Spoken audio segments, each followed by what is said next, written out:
I'm Phil from the Environmental Factor. Congratulations on buying your JetEye animal repeller. First thing you should do is take it all out of the box and make sure you have all the pieces. First of all, we'll take the head, take this little piece off here. This is where you install your batteries. It's a little snug because it's watertight. Put your batteries in there, snug it down tight, slide this back, the cover back on. Now, first of all, we grab this piece here, put it on the top. This is for where your positioning of your solar panel goes. Just sits on here. Don't worry about where you put it on. It's adjustable later.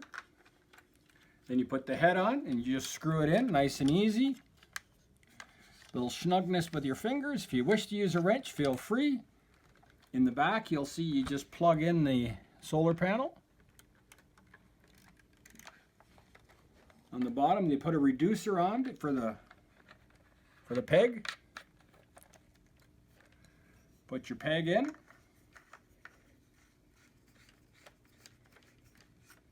And then your spike for the ground.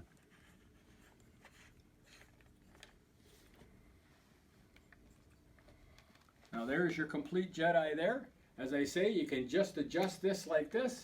It just slides up and goes back. This is your adjustment for your sprinkler side. Whether you want to move it, it's all adjustable. Or you can go tight stream. It's all up to you. Congratulations again and thank you.